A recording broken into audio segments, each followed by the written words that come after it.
మిత్రులందరికీ నమస్కారం. తమిళనాడు మిత్రులు ఎవరైనా ఉంటే వాళ్ళకి తెలుగు అర్థమై ఉంటే ఈ వీడియో వాళ్ళకే, ఐదర్ వాళ్ళు క్రిస్టియన్ కావచ్చు, ముస్లిం కావచ్చు, హిందూ కావచ్చు. నేను సెక్యులర్ అనేటోడు ఎలా ఉండాలి, అన్ని మతాలను గౌరవించాలని వద్దా? మీరు చెప్పండి. ఒక హిందూ మతాన్ని మలేరియాతో డయేరియాతో పోల్చిండు, అంత రాజ్యం పోయింది అని అయ్యను ఒడగొట్టిరు, వాడు జస్ట్ మిస్లో పిలిచిండు. మనం రిజల్ట్ చూసినప్పుడు వెనక వచ్చేసి కొంచెం ముందుకు వచ్చిండు. ఎవడో ఓడు సాయం ప్రభుత్వ పథకాలకు ఆకర్షితులు ఎవరో ఓటేసారు, ఉదయనిధి స్టాలిన్ అంటారు గెలిచారు. ప్రపంచం మొత్తం అర్థమైంది అది ఎందుకు ఇట్లా జరిగింది, మేమేం మిస్టేక్ చేసినాం అనలైజ్ చేసుకోవడం మానేశారు. అయ్య రాజ్యాన్ని గురించిన కొడుకోవడం అంటే ఉదయనిధి స్టాలిన్ గాడే. వాడి వ్యాఖ్యల వల్ల, వాడు చేసినటువంటి వికృత చేష్టల వల్ల ఈరోజు డిఎంకే లాంటి ఒక బలమైన పార్టీ తమిళనాడులో కనుమరుగైంది. ఈ విషయం తమిళనాడు ప్రజలు తెలుసు, రాష్ట్రంలో ఉన్న వాళ్ళకి తెలుసు, దేశంలో ఉన్న వాళ్ళకి తెలుసు, ప్రతి ఒక్కరు తెలుసు. నేను ఎందుకు ఈ వీడియో వేయాల్సి వస్తుంది అని ఒక విషయం మీరు అర్థం చేసుకోండి. హిందువులం ఉదయనిధి స్టాలిన్ కానీ ఏం అన్యాయం చేసినాం? మొదటిగా, హిందువుల వల్ల మీకేం నష్టం వస్తుంది? మీ అమ్మ, మీ నాయన ఎలక్షన్ ముందు మొన్ననే నువ్వు మలేరియా డయేరియాతో పోల్చినప్పుడు వాళ్ళు వచ్చి గుళ్ళలు తిరిగిరు, బొట్లు పెట్టుకున్నారు, ఇదంతా చేసారు. మరి అంత భయం ఎందుకు? హిందువులుంటే నువ్వు ఒక్కని మారినావు, నీ తాత సగం మారిండు, నీ అయ్య సగం మారిండు, నువ్వు మొత్తం మారినావు. కరెక్టే, నువ్వు మారినవు అయిపోయింది, నీకెందుకు రావాలి? నువ్వు మావోని కాదు మాకు సంబంధించండి. పొద్దున ఇప్పుడు జోసెఫ్ విజయ్ కంప్లీట్ క్రిస్టియన్, ఏమైనా మాట్లాడినా ఖచ్చితంగా వాడు క్రిస్టియన్ కాబట్టి మాట్లాడి మనవచ్చు. మరి నువ్వు ఏమి కానోని, అటు కాదు ఇటు కాదు, ఇటు కానోని అంటే అటు క్రిస్టియన్ కాదు ఇటు హిందూ కాదు, సెక్యులర్ అని చెప్పి రోజు హిందువుల మీద విధ్వంసకర వ్యాఖ్యలు చేస్తూ, ఇష్టం వచ్చినటువంటి వ్యాఖ్యలు చేస్తూ, ఇది పద్ధతేనా? దేశంలో ఉన్నటువంటి హిందువులారా గమనించండి. బీజేపీ వాళ్ళకి ఒక్కరికి హిందువుల మీద ప్రేమ ఉంది, బీజేపీ వాళ్ళు ఒక్కలే హిందువుల మీద పోరాటం చేయాలి, బీజేపీ వాళ్ళు ఒక్కలే ప్రతిస్పందించాలంటే ఇలాంటి లంజోడుకులు చాలా మంది ఉడుతూ ఉంటారు అన్నమాట. మనం ఏ మతానికి వ్యతిరేకం కాదు, ఏ మతాన్ని కూడా మనం కించపరచు. కానీ ఈ కల్తీగాళ్ళు అంటే ఒరిజినల్ క్రిస్టియన్స్, ఒరిజినల్ ముస్లిమ్స్తో మాకే హిందువులకు ఎలాంటి ప్రాబ్లం లేదు. వాళ్ళు మాట్లాడితే అనుకో అర్థం ఉంటుంది, వీడు పేరే హిందూ పేరు ఉంటుంది, వీడు హిందువులను నిర్మూలిస్తా, హిందువులను నాశనం చేస్తా అంటాడు. ఇట్లాంటివన్నీ ఎట్లా భరిస్తారు తమిళనాడు వాళ్ళు? ఫస్ట్ తమిళనాడులో హిందువులు లేరా? మేమందరం అరుణాచలం అంటూ, మీనాక్షి, మధురై మీనాక్షి అంటూ మా రాష్ట్రాల నుంచి చాలామంది ఎక్కువ దేవాలయాలు ఉన్న భూమి ఏ భూమి? తమిళనాడు. మరి అలాంటి తమిళనాడులో ఇలాంటి వాళ్ళు ఇలాంటి వ్యాఖ్యలు చేస్తే అడున్న హిందువులకి ఎలాంటి ప్రతిస్పందన లేదు, ఎలాంటి వాడ పెద్దగా ప్రతిస్పందన కూడా లేనట్టుంది. పోయిపోయి ఇప్పుడు ఈయన హాఫ్ క్రిస్టియన్ గానే వదిలేసి ఫుల్ క్రిస్టియన్ అనుకున్నారు. సినిమా మోజులను, హీరో మోజులను ఇది ఎన్నుకున్నారు. ఈ భవిష్యత్తు తెలుస్తుంది వీళ్ళందరూ కూడా ప్రమాదకరమైన వ్యక్తులు అని. ఈయన చూడండి, మా దగ్గర జగన్మోహన్ రెడ్డి గారు క్రిస్టియన్, ఫుల్ క్రిస్టియన్. ఆయన ఎప్పుడు కూడా హిందూ మతానికి వ్యతిరేకంగా మాట్లాడు, ఈజ్ ఎ క్రిస్టియన్. ఈ ఉదయనిధి స్టాలిన్ గారు క్రిస్టియన్, బయట సెక్యులర్, లోపల ఇంకోటి రకరకాలుగా మాట్లాడుతుంటాడు. ఇలాంటి చెత్తనా కొడుకులని మీరు ముఖ్యమంత్రుల్ని, ప్రధానమంత్రులు వేసుకుంటూ పోతే ఇట్లా ఇప్పుడు పర్టికులర్గా హిందువులని ద్వేషిస్తున్నాడు వాడికి మీరు నిరసన కూడా నిలపట్లేదు. వాడు వద్రా అయ్యా మేము దీపం పెడతామంటే ఈ క్రిస్టియన్కి ప్రాబ్లం లేదు, ముస్లిం ప్రాబ్లం లేదు, ఈ డిఎంకేడు చేసేస్తాడు. 54 మంది ఎంపీలతో కలిసి సుప్రీంకోర్టు జడ్జి మీద అభిశంసన తీర్మానం పెడతాడు. మీరు ఏమి దీపం వెలిగించుకున్నానందుకు అంటే మీకు రాజ్యాంగం మీద నమ్మకం లేదు, మీ ఇష్టం వచ్చిన రాజ్యాంగం అమలు కావాలి నీ రాష్ట్రంలో. సో మమతా బెనర్జీ ఓడినందుకు కాంగ్రెస్, టీఆర్ఎస్ అన్ని పార్టీలలో ఆనందంగానే ఉన్నారు. ఎటు కానోడు, అటు ఇటు కానోళ్ళు, పేరు మాది ధర్మం, పేరు మాది ఇంకోటి ఏమో సామెత ఉంటుంది మనకి, అంత పెద్ద సామెత మనకి, పేర్లేమో మా పేర్లు ఉంటాయి. వాడు విపరీతంగా బాధపడిపోతుంది. పాకిస్తాన్లో బాధపడుతుంది, బంగ్లాదేశ్లో బాధపడుతుంది, మన దేశంలో కూడా బాధపడుతుంది. మనం మమతా బెనర్జీ వల్ల బెనిఫిట్స్ ఏమిటి? లాస్ట్ ఇయర్ మమతా బెనర్జీ ఈ టైం గెలిచినప్పుడు 16 ఏళ్ళ అమ్మాయిని బరబరగా గుంజుకొచ్చి ఓటు చేసి చంపేసింది. బీజేపీ ఓటు వచ్చింది, బీజేపీ ప్రచారం చేసింది. అట్లాంటి మంది వేల మంది, ఒక దాదాపుగా 100 మందిని ఇట్లా చేయడమే కాకుండా వేల మందిని నిరాశ్రయం చేశారు. మరి బీజేపీ గెలిచింది, మరి అలాగని వేస్తుందా? మీరు కామన్ పాయింట్లో ఆలోచించండి.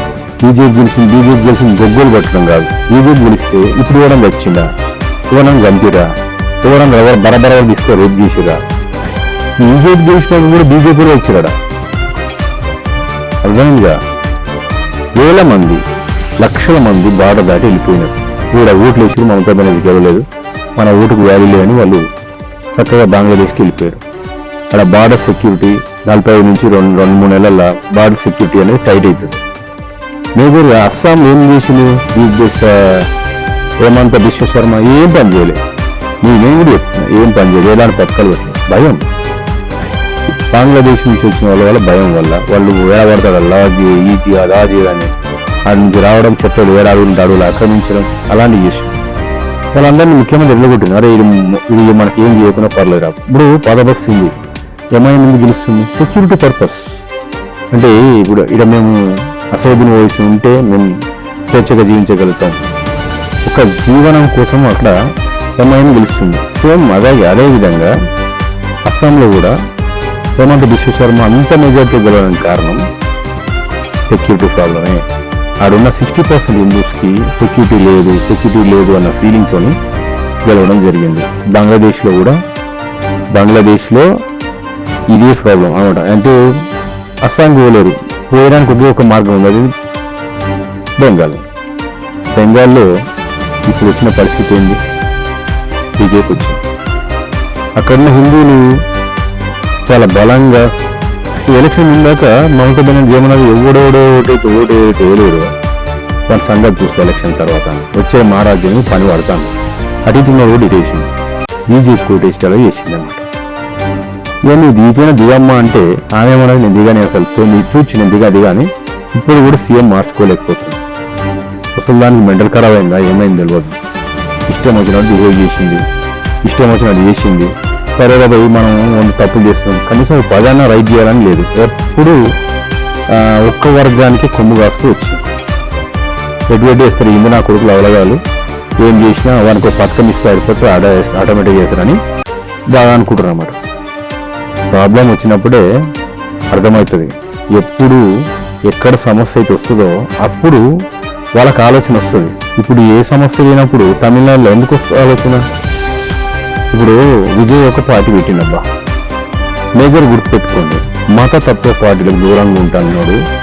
ఇండియన్ యూనియన్ ముస్లిం లీగ్ అనే పార్టీ ఏ పార్టీ? మతతత్వ పార్టీ కాదా? దాన్ని ఎట్లా అలయన్స్ చేసుకున్నాడు? Congress party secular party. మరి అక్కడ కూడా ముస్లిం లీగ్తో ఎట్లా పొత్తు పెట్టుకున్నాడు? అస్సాంలో ఎట్లా పొత్తు పెట్టుకున్నారు? అంటే వాళ్ళు మతతత్వ పార్టీలు అవి కావా? వాటి పేరులో ఉంది ముస్లిం అని. హిందూ పార్టీ అనే ఏదైనా పార్టీ ఉందా దేశంలో? లేదు. కొన్ని హిందువులకి ఏమైనా స్కీమ్ ఉందా? సపరేట్ స్కీమ్ లేదు. మరి ఇంత జరుగుతున్న ఇది మనకు కొంతమంది ఈ కుహన మేధావులు ఏదో రాస్తూ ఉంటారు. మీరు ఈ ప్రశ్నించండి అబ్బా ఫస్ట్. మీ సెక్యూర్ పార్టీలు మీరు ఎందుకు మతతత్వ పార్టీ అంటే ముస్లింలు కావచ్చు, క్రిస్టియన్లు కావచ్చు, ఏదైనా కావచ్చు, దాన్ని దూరం పెట్టాల్సిన అవసరం ఉందా లేదా? మనం ఆలోచించాలి. మనం చదువుకున్నాం, మేము ఇది చేస్తున్నాం. ఏది మతతత్వ పార్టీ, ఏదో బీజేపీ వచ్చేవని ఇందుకు సపరేట్గా అయోధ్యకు ఫ్రీ టికెట్ ఇచ్చి పంపిస్తుందా? లేకపోతే మీ ఊళ్ళో నుంచి గుళ్ళు గోపురాలు కట్టిస్తుందా? ఏదో జస్ట్ సెక్యూరిటీ పర్పస్లో మీకు ఏదైనా ప్రాబ్లం ఉంది హిందువులకి జస్ట్ మాట్లాడుతుంటే మాట సాయమే ఎక్కువ, ఫైటింగ్ వేరే ఏది. దానికి ఓట్లు ఏం చేస్తున్నారంటే సెక్యూరిటీ పర్పస్లోనే ఇస్తున్నారు. బీజేపీ హిందువులకి ఏం చేయదు, ఆ విషయం అందరూ తెలుసు. బీజేపీ అందరికి ఇప్పుడు మీ రేషన్ కార్డు మీకెంత వస్తుందో ముస్లింకి అంత వస్తుంది, క్రిస్టియన్కి అంత వస్తుంది. హిందువులు సపరేట్ 2 కిలోలు ఎక్కువ, ముస్లిం 2 కిలోలు తక్కువ ఉండదు. రిజర్వేషన్ అనేది కూడా అంతే, మతపరంగా కాకుండా వాళ్ళ ఆర్థిక వెసులుబాటు ప్రకారం రిజర్వేషన్ ఇవ్వాలని చెప్తుంది. మతపరంగా రిజర్వేషన్ ఇవ్వడానికి ఒప్పుకోవాలి. దాని తక్కువ ఉంది, నువ్వు వెనుకబడ్డావు, నీ ఆర్థిక పరిస్థితి బాగాలేదు, నువ్వు బీసీలు వస్తే బీసీ, ఎస్సీలు వస్తే ఎస్టీలు వస్తే అట్లా కావచ్చు కదా. సో ఇట్లాంటివి ఉంటాయి. ప్రతిదీ కూడా ఆలోచించకుండా పిచ్చి పిచ్చి వ్యాఖ్యలు చేసేటువంటి ఉదయనిధి స్టాలిన్ లాంటి వాళ్ళని మనం ఖచ్చితంగా విమర్శించాల్సిన అవసరం లేదు, వాడిని ప్రతిఘటించాల్సిన అవసరం లేదు. కానీ అలాంటి వ్యాఖ్యలు మనం సమర్థించకూడదు. ఎవడైతే ఫేస్బుక్ వాట్సాప్లో సమర్థిస్తున్నాడో వానికి కౌంటర్ అని ఇవ్వాలి అట్లీస్ట్ మన ధర్మంగా. రేపు ఎదుగుదల మనం కనుమరుగైపోయే పరిస్థితి రాకుండా చూసుకోవాలి. ఇది తస్మాత్ జాగ్రత్త అనమాట. మీరు యుద్ధం చేయండి, మనం కొట్టండి, ఇలాంటి స్లోగన్స్ ఎవరు ఇవ్వాల్సిన అవసరం లేదు. మనం వ్యతిరేకంగా ఉన్నామనే విషయం మనకి ఎప్పుడు తెలుస్తుంది? ఎలక్షన్లో తెలుస్తుంది. సో అలాంటి వాడిని సమర్థిస్తున్నాడు, అర్థంగా దేవకున్నాడు, వాడు సమర్థిస్తాడు, మనకు తుంగతుర్తిలో పోటీ చేస్తాడు, అప్పుడు చెప్పాలి మన సమాధానం. మన సమాధానం కోసం తుంగతుర్తిలో అద్దంకి దయాకర్ గారు, అదేవిధంగా మంజుల శ్యామిల్ గారు, వీళ్ళందరూ వెయిట్ చేస్తున్నారు మన సమాధానం కోసం. ఈ పథకాలకు స్కీమ్లకు మనకు రేవంత్ రెడ్డితో సంబంధం లేదబ్బా. మన ఎమ్మెల్యేడు శ్యామియలు ఏమన్నాడు? గుర్తుపెట్టుకోవాలి, note this point, red book రాసుకోవాలి, ఎలక్షన్ వచ్చినప్పుడు చూసుకోవాలి. That's it. జై హింద్.